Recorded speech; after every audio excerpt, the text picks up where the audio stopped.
Thank you for that, Kimata. I think I'll pick back in 2006.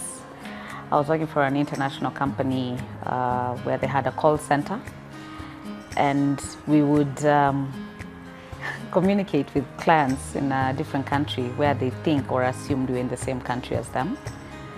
And we had the opportunity to be managers and enroll in different departments, ideas that were supposed to be really, let me call it bombastic at this point. And as a woman, I gave in my ideas against 5 men, but mine was submerged, so I felt my voice at that time was actually not vocal enough. So probably it was coming up, the early days in my career. So it was trying to fit in especially in a very male-dominated world. So I think for me, I was doing one of the first interviews. when I was starting in tech. And I was in a team with like 4 guys, and I was like the only girl. So we had done a project for a specific company. So now we were going to do like the interview for that. They had called all of us. So now at that point you're feeling, oh my God, will I get this? Oh my God, these guys are so skilled. And thing is, I got it, I was the one who was picked. So that was so validating to me because it told me that, I'm good at this.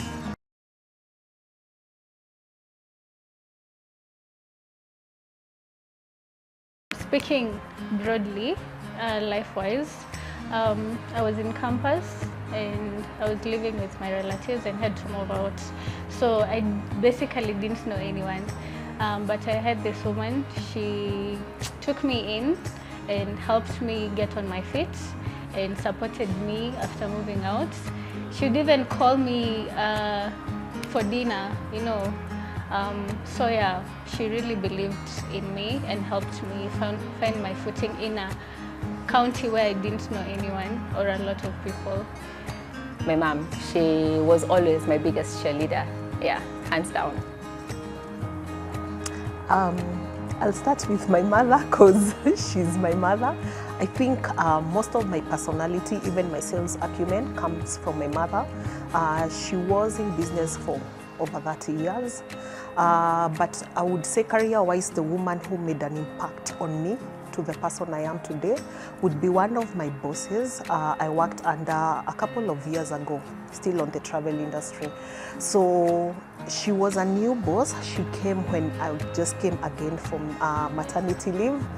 And my baby was colicky, so I couldn't concentrate with work and my child because I was up the whole night with a crying baby, and then I'm supposed to work for a full 9 hours during the day.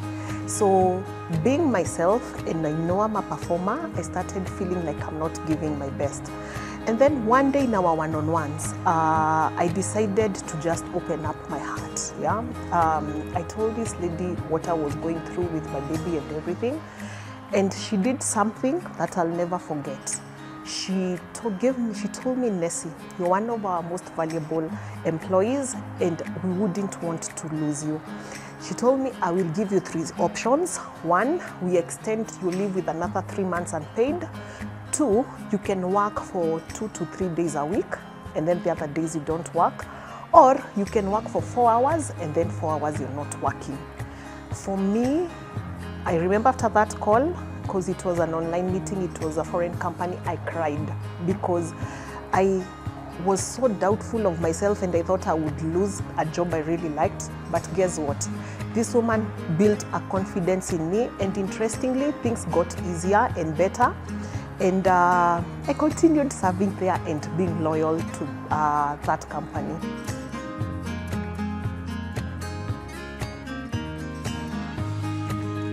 Let me start with what she gave me, and I didn't realize it then. I probably realized it a year, 2 years later, what she had given me. when we went to the property, we started doing so many things. We started looking at the numbers, sitting down in meetings to really look at finances, look at how much the hotel was generating, look at the cost of production in the hotel, the cost of the kitchen, the cost of different sections within the property, because it was actually a service apartment hotel. Now, should ask me to join meetings. I would go in, you know, I'm very young at this time. I was so young, I was probably like 23, around 23. And I would go in, would sit in with the CEO of the management company that was running the property at the time, because at that time, they had not been let go. And I just never understood what they were speaking about, to be very honest. They were projecting numbers, and I would sit there, shifting my head from one person to the other as they spoke, because I didn't understand what they were talking about. I didn't understand the numbers. I was just there for show. But the more I sat in those meetings, the more I understood the numbers, the more I understood how to run the property. And by the time 1 year was ending, I think 1 year, 5 or 6 months later, I actually became the head of operations at the property. She had left, and because I was her number 2, I was automatically given that role. Now that moment is when I realized what she had given me. She had allowed me to sit in those meeting rooms, despite not understanding whatever they were saying. But a year later, I was the one asking the questions she had been asking. I was the one demanding the numbers that she had been demanding, and I understood them. So then it's when I realized what she had given me.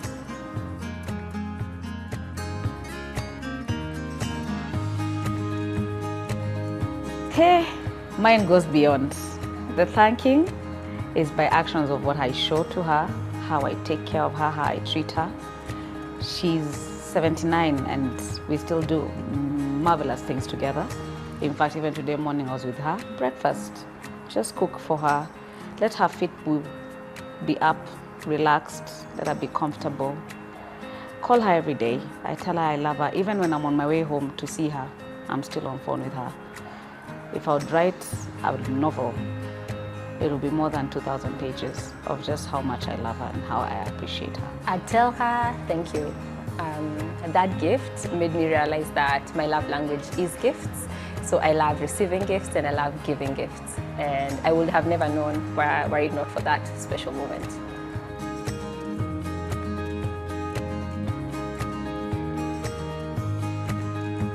So I became more confident and I believed in myself more and improved basically in whatever I was doing. I actually got a lot of positive feedback. Yeah, and right now I feel great and I'm doing okay. Now, maybe let me put a sequence of events. So Heta leaves, I become the head of operations at the property, and then I start working directly under the CEO. Now that's also another version of the Veronica that you see. But in both under Heta and under the CEO, one of the things I was equipped with is decision making. I used to, at the onset, I had a hard time making decisions. I'd probably call and question, or rather call to ask if we should make this call, or, and all the same response I used to get was, Veronica, make the call, Veronica, make the decision.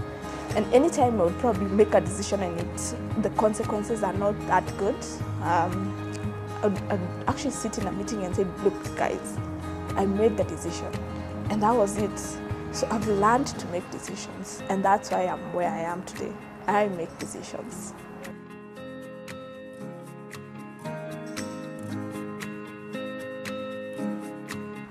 Yes. Oh yes, several. Yes. Yes.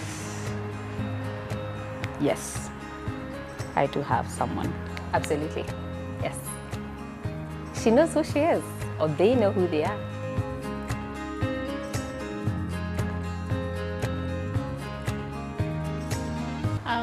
I'm a giver, so it just makes me happy seeing other people happy and content and just peaceful.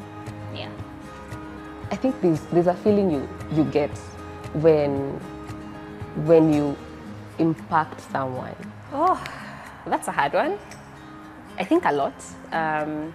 Giving comes back to you in so many ways. Giving comes back to you in kindness. It comes back to you in friendship. It comes back to you in family. There's so much that you gain from giving. There's so much I have personally gained from being a person who is a giver. So, yeah, we need to all give.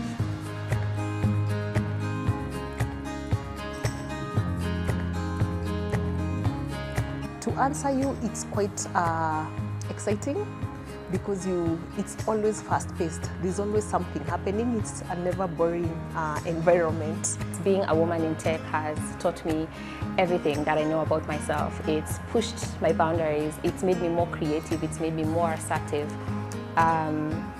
It's made me a leader, you know? So there are just no words to describe how I feel about being a woman in tech. I live my feelings every single day. I show up every single day, and I do it every single day.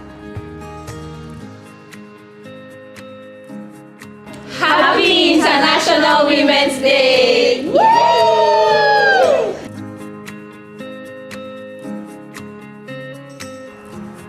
Clock it! Actually, let me say clock it.